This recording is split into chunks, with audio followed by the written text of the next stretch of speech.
Hi, it's Matt Solomon back with another Science to Sport book review, and today, for your reviewing pleasure, I'm going to be bringing you one of the key and probably the most ridiculously heavy book in strength and conditioning, Essentials of Strength Training and Conditioning.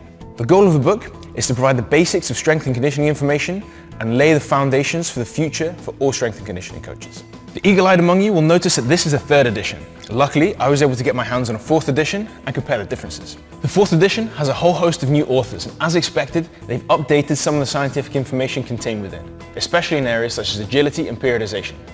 The biggest change for me comes in the exercises section, where they've added a whole host of new exercises for you.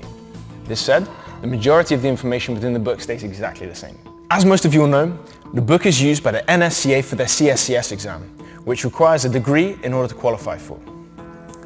Therefore, the book is pitched roughly at a university level and probably that of a first year course, depending on your course, of course. The first key point is the fact that almost anybody can pick this book up and start to understand the content.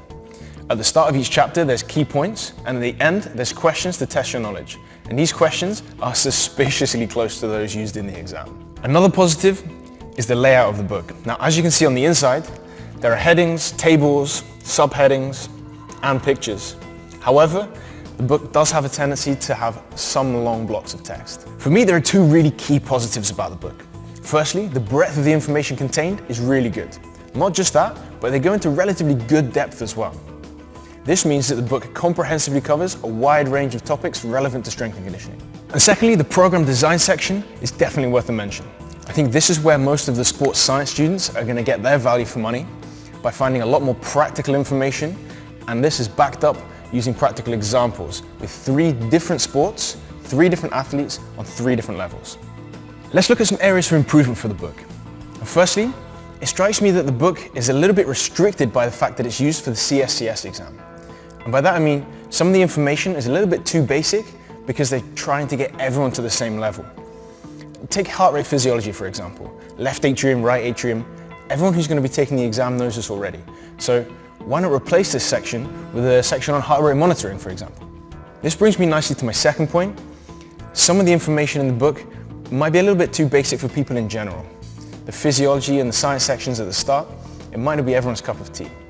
And in addition, some of the sections can be a little bit wordy and take a long time to get to the point, which can make the problem even worse.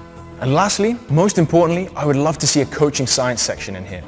I think that anything to do with the essentials of strength and conditioning training really needs to look at how you can work with coaches and athletes to improve your practice. Overall, the book aims to hit the basics and the fundamentals of strength and conditioning, and it does that well. But don't forget that this is just the start. Please don't be the unlikable guy who thinks he's an expert after finishing this. There are guys out there with 20 years experience and more gym sessions than you've had hot dinners. These guys are the experts. Overall, I'm going to give the book a good Matt's rating of 3.5 out of 5. I would thoroughly recommend it as the first strength and conditioning book you take on your journey. So to recap our review of Essentials of Strength Training and Conditioning, we went through what the book is about, who it's for, the positives and negatives, and whether we would recommend it. So if you're watching, the chances are you're really heavily invested in improving as a strength and conditioning coach. Now you'll know that with the thousands of research articles and hundreds of new pieces of information that you receive on a monthly basis, it can be difficult to stay on top of all of that.